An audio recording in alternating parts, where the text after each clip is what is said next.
Hi guys, welcome back to Transits and Tactics.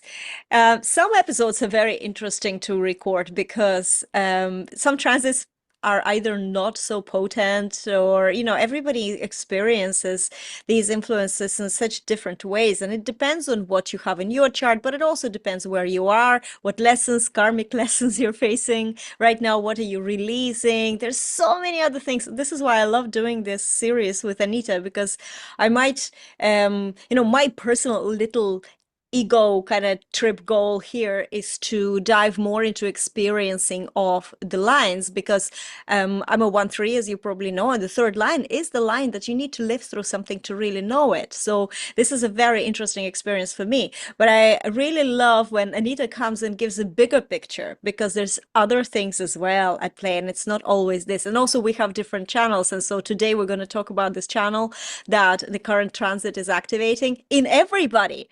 Funnily enough, this is the first one on our journey of these videos that we're recording, where the gate in the solar transit, which is gate 40, and it's the gate of aloneness. And we will talk about this as well. And there's a lot of themes that you might already recognize and feel. And then the harmonic gate, as well as the grounding earth gate, in this transit is 37, which makes it a whole 4037, which is a channel of bargain, a channel of community, which Anita, you have. Yeah, I do. So it's really cool to talk about this, like talk about it from, I don't have this channel, I don't have either of those gates in my chart. So, my perspective of this, and also then your perspective of someone who actually lives with that. And this is your consistent energy, which is so cool. So let me, with a disclaimer that I did not like last week's transit at all whatsoever. 59 were, it was not kind to me. I felt, and it was interesting because when we were talking about it, and you can go back, on YouTube or wherever you're following this, maybe to the last week's one, when we were talking about like facing the truth as well. There was a lot of in this gate, even though it was a gate of sexuality, but it was also about facing your truth. Where are you holding back, and what truths you need to face? And it's interesting how this next gate is still about facing something. But let's just think about it. Gate 40 is sitting on our ego or will center. So it is about, and it's connected then with this transit, it's connected to the emotional center with the gate 37. And the gate 37 is the gate of family. And both of them have very, very interesting dynamics. And together they have a very, very, how would I say, their tie is really prominent. So the gate 40, this is the gate of the will, right? And this is basically a gate of a provider, the gate of a breadwinner. So the themes that you might be experiencing this week is about, the hard work you need to do in order to support your family, your business, your own life, yourself, and this is this kind of breadwinner thing that I can go and I can do and I can provide. But there is another theme that goes together with it, and that in a way reminds me of the classic kind of family conflicts when dad comes home and the wife asks something, or husband comes home, wife asks something from him, he's like, leave me alone, I've been working all day, where's the dinner? And because this is about, I work but I also need to rest. So I already see this in me, and I already see this around this theme of actual balance between working hard and focusing on resources and supporting doing what needs to be done, and also having that time alone. And this is why this gate is called the gate of aloneness. It's really important for the balance to have that peace and quiet, to have that rest. It's a major, major theme this week. And I think that by just researching what this gate brings and what this channel brings, what speaks to me here is that time alone really important, because you might be doing too much, and you might be spreading yourself too thin. You might be focusing on way too many things at the moment, so you will feel more exhausted, or things will constantly pull you into other direction where you need to do something for one area of your life, and then other areas require more support, because this is all about support and provision, right? So you might start feeling like, no, I don't need you, or you want to do everything yourself, and then you don't want anybody's help. So that's this, no, I don't want your help vibe, or I didn't ask you to do this, or, there is this whole thing. It's like, leave me alone, I'll do it myself, or I won't do anything, because it's also called a gate of denial. So watch yourself this week, these kind of themes that are happening. It's also a denial of, as I said, it's help. I was even reading in terms of sexuality, this is the a design of masturbation. And I was thinking, well, that's like an ultimate denial of another part, right? But we have at the same time this gate 37, and the whole channel is kind of like a theme of marriage. So we have the breadwinner, the 40, and then 37 is a gate of family, and it's a gate of a distributor. So in a classic sense, and please don't start getting like offended or anything, classic scenario, husband, provider, wife at home, housewife, right? In that scenario, this is the kind of archetypes where the wife then takes the paycheck, distributes everything. She looks after management of the household, management of the kids, everything. So she's the distributor. And it really is, to avoid this conflict with the husband, you need to massage his ego a little bit. You need to show your loyalty. You need to understand that he's tired. You need to show this, and then this unit can be solid. Then it can be harmonious. So with this gate 37, and this is the gate of trust and fairness and deals and bargains. So I think that there is a very clear theme from both of these gates of boundaries, setting your boundaries, but not in a kind of masculine kind of go away way. Watch out. If you I've already noticed myself doing that, and it's not it's the shadow things, being more understanding. I think this is like tapping into this grounding energy of 37 is really, really important for us. So there is another thing as well with 37 that I find very interesting, and I have a few people. As I mentioned, I don't have the 37 in my design, but I met people with 37, and I was researching how it's not a vocal, like it's not the romance, the love is not expressed through words with this gate. It's much more tactile, it's much more touchy-feely gate. So it sometimes, with setting your boundaries or trying to avoid the conflict. Right now, it's not about actually explaining it. Try and see, is there a way that you can maybe lean much more into friendship, into doing something together, into where you can be together. And I was thinking, how does this translate? I can see very clearly that because this is a gate that the theme of touch and a cognition of touch, where through touch you know who to trust and who not to trust. How does this work, say, if you have an online business, and how does it work in terms of your visibility and your marketing? And I can see already that there could be a theme of like, oh my god, I'm working too much and getting exhausted from that, over like burning out from doing too much right now, wanting something from people, not getting it back, because we have these bargains. And Anita, you're probably going to be talking about the actual channel a little bit more, but this is all based on, I do this, you do this, and so this is not, I think, the time this tries to be very heavy in terms of like, I scratch your back, you scratch me, I did this, you do that, that kind of bargaining.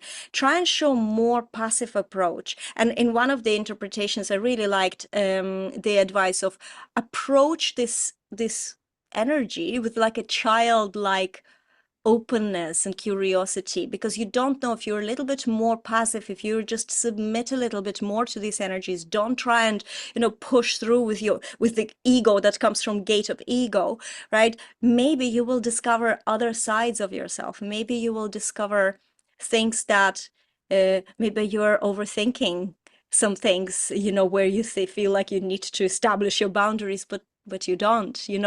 And also 37 gate is very interesting. Again, it's a grounding gate, but when there is something is not fair, people with this gate, they're people of their word. So the word and agreement is very important to them. But also because it's an emotional wave, right? We have to adjust. We have to be able to adjust these agreements and bargains. But when somebody renegates the deal or bargain, we can freeze them off. And so, freeze them out. So watch out this transit. You might want somebody will, rub you wrong way, and you or didn't meet your expectations, or didn't do what they said they will do in your bargain, and then you want to cut them out of your life. But this could also be the energy of this transit. And remember, 37, even though it's a harmonious gate, but it's also a gate of the channel, right? The whole channel. So what happens in human design is that you have a gate activated, and it sort of always wants to connect or get support from that other gate on the end of the channel. But when the channel is activated, it's like a quantum leap. It's a next level. Something else is happening. And so this channel is bringing both themes to the next level. Anita, are you okay with kind of talking about this channel a little bit yourself? Absolutely, absolutely. I do have this full channel, and it is, to me, has been my life's learning. Where am I and where are you? You know, where are we in agreement? How have I learned to show up as a woman? And I can tell you, most women have learned to show up in quite submissive ways or super bitch ways. So there's a place where this is a really brilliant place to learn balance of where I fit in the community. It's beautiful because it's coming up with Pluto and Capricorn, coming into the last few degrees of Capricorn, right? For centuries, it's like, this is your place and you stay there. And I'm telling you that's your place. And, it's been in society, through religion, through communities, through cultures, right? Whereas people are now going, our kids are growing up and kind of going, what do you mean that's my place? Excuse me? Who are you to tell me that's my place, right? So it's really interesting energy. Pluto's move is showing us in the last few degrees of Capricorn over the next couple of months. Okay, these are the places where you're relinquishing control. You're relinquishing your power. You're putting them first. And so if you put them first, can you look after your own needs? Do you look after your own needs first and then show up? So this is something that with Pluto, it's showing us those areas, because moving into Aquarius, we need to know our needs. And a lot of us don't know our needs. We've learned what our needs should be. And this is where human design is golden, to learn what your actual needs are, so that you can honor them first and then teach others how to honor your needs. Then it's about agreement. Hey, this is what I need. And it's not I need to fight for it or prove myself or seek approval for it. It's, yeah, this is my need. And, let's set up the win-win. And so now compromise moves to agreement. And that's where the up-leveling of this energy is expressed and presented. And you can see it across the board. My biggest one, I had watched a funny Facebook thing a few weeks ago, and it was this guy who, because it's not like sex dependent, we all are over givers or over receivers, right? And he was talking about, and I hope you don't mind my bad language, but I'm going to say it because it needs to be said. And he was there. Here I was putting everybody first and wondering why I felt so fucking empty. And my therapist said, well, that's called a toxic empath. When looking after other people's needs is not the same as looking after your own. You need to look after yourself first, show up with your energy, and then make agreements with others. Okay, guys, what are we going to do next? And this works well in family. This works well in the workplace. And if you can imagine, it is the area where work-life balance becomes really screwed up. Because with this energy, I have a defined will center, but if I am looking to another to satisfy my needs, and I'm not satisfying my needs, I'm unable to elevate my prosperity in my life. Because if I'm not looking after my needs first, regardless of what they pay me or give me or acknowledge me, I'm not able to take it in. So this is one of the biggest places that I work with people who are struggling with prosperity or money-wise, because I'm kind of there, hang on, it starts with you, It starts with, what do you want? And with this energy, what I find when I have it, and I've learned this the hard way, believe me, like I've bumped into many walls and many relationships and bumped out of many relationships with this energy. And it is part of learning how to know what you want. So if you're a coach and you're a healer and or any profession and you're asking someone, what do they want? I can guarantee you 99 times out of 100, they will answer for someone else. I want my kids to be happy. I want my client to be better. And they won't start with them, right? So this is like a global growth that we're going to experience over the next 20 years because Pluto's moving into Aquarius to teach us, hey, you can be yourself and be part of the community, both and. It doesn't have to be like we see today, kids fighting to be themselves, fighting to be seen for their sexuality, for their uniqueness, for their difference, rather than accepted. And acceptance isn't the same as enabling. We're not enabling bad behavior here. We're not giving, it's a both and, it's a win-win. And we're yes, of course you can be different. And as long as you don't push it down my throat, I'm okay with it. That's it. I love how it's almost every week, I think, we're always bringing it back to yourself and putting yourself first. And I sometimes talk about, the selfish marketing or running the business the selfish way, where you put yourself, you make it convenient, fulfilling, you make it a stage for your self-expression, then it's going to start benefiting others.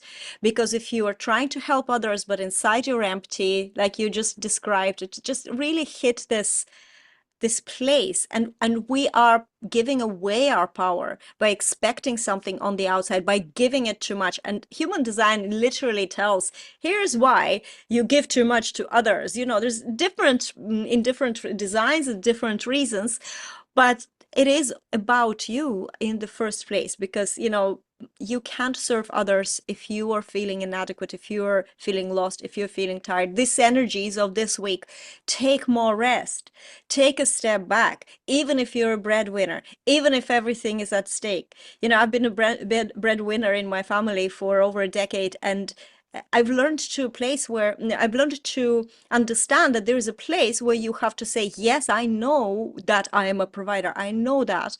But you know what? Right now, I need that peace, because if I don't rest, I can't provide. If I don't recharge, I can't provide. So allowing this and doing it in a much more sort of feminine, accepting, allowing way this week is going to do much better than than fighting for it.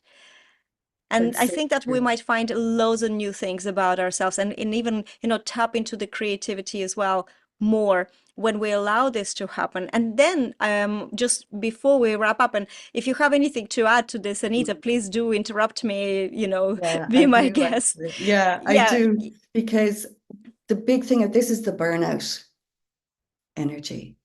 Because our work-life balance has gone so askewed towards stress that even though you're resting, not moving, you're sitting on the couch, brain dead in front of a television, scrolling through your phone, you're not resting. No. You can burn out on the couch. You can be worried about something on the couch, right? And your brain, your mind doesn't know that it's not in front of you. So your body is responding to your worries as if they're actually right here, right now. And you can burn out with this energy really easily. So it's the energy, and especially with the gate 40, because you can isolate yourself. You can not see yourself because you're so involved in the other. And in work, you can see the boss who doesn't respect your feelings as an individual or your work contract, right? So this is work to rest. We're supposed to work to rest. So this is why I love Ireland. We've quite a good work-life balance here. Or I will say life-work balance. We work to live. We work to live our lives, right? Rather than live to work. And I don't think there's both either or. I think there's the both and. But this is one of the energies where you burn out because you put others first. It is actually uh, a what is it not supporting yourself is why you burn out, is why you don't get support from others. Yeah. It's like as within, so without. You're actually, so the more you support yourself, the more you honor your needs, the more you're going to be supported. It's like, it's the reverse of what everybody's doing out there. And that's Yeah. why this universal guidance that we're getting with the transits is saying, okay, guys, look, now we've seen all the places where top-down control is working, isn't working. Let's look at the places where you're limiting yourself, isolating yourself, and let's have a look at how we can include ourselves again in the equation. And it's just something that's because that resolve to me when I teach people, well, they're saying, okay, Anita, I've run myself into the ground. What do I do? And I say, start with you. We're back to the decision. Start with your yes, resolve or commit to your yes. So now, at least when you say no to someone, it's actually because it's a yes to you. Yes, And it exactly. becomes it becomes really clean in the bargain because a lot of people, that gate 37 is responsible for um, the open emotion center not wanting to rock the boat. So I don't want to rock the boat. So look, you do what you want, love. As opposed to, kind of saying, okay, win-win or no deal. It needs to be the energy here, right? In every level of this center, this will center.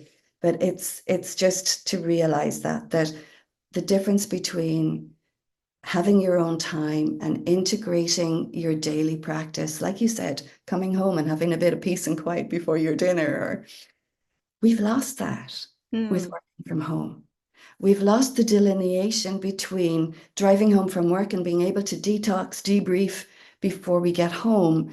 So we need to look after that need for ourselves now. It's a conscious decision. It really Yeah. is. Like I know I've downsized in the last few years. So, my living room is my kitchen and my office. Hmm. And I love that because I really enjoy having a smaller space than I had before. But there is a big dilemma. How do you step away from work? And you know what? It is possible. I did feel for a while that it's not possible. It's possible because it's a decision you make. And when you decide, so I can still have all my, my notes, my computer in the corner, and I can turn around, sit on the couch and, enjoy the evening with my family. And it doesn't cross my mind anymore, my work, even though it's just there. And before it was like an obsession, but it was a decision. And then every time you fall off the wagon, because you always will, you bring yourself back with that decision, and you train yourself like a muscle. You train yourself. It is possible to learn to switch off work, but it requires conscious approach. It just doesn't happen on its own. I think a lot of people are expecting that this just like miraculously will happen. It just doesn't, so we have to honor ourselves. There's a couple of things that I want to wrap up with. One of the things that I was reading about the Gene Key 40, again, following too much.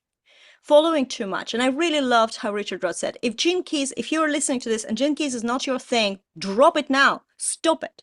Because you're spreading yourself too thin. You're not focusing. If you're spreading yourself too thin, you're giving too much energy to all the other philosophies, projects, advice. This is where you are exhausting yourself. And I really resonate with this because I feel like this week specifically, very acutely, I feel how anything that requires a little bit extra of my attention, where normally I can do it and, I won't even notice this, but it exhausts me this week. So we have to do a purge, a little purge in our what do we read, who do we listen, what relationships are we maintaining right now, and is it serving you? And this is the second thing that's really important to wrap up, and this is, Anita, what you said. It's like, put yourself first. What are your needs? What are your needs? When you understand your needs, you can then rebalance everything, and then you can give, because you are not empty. So that's a beautiful, beautiful energy. I'm sure it's going to be a little tricky. So strap in. The transit will pass in a few days, but this is a lesson for us to learn and find something beautiful on the other side of that. And me and Anita, we will see you or Anita and I should be like using proper English. We will see you on the next episode of Transits and Tactics. See you later, guys, and goodbye.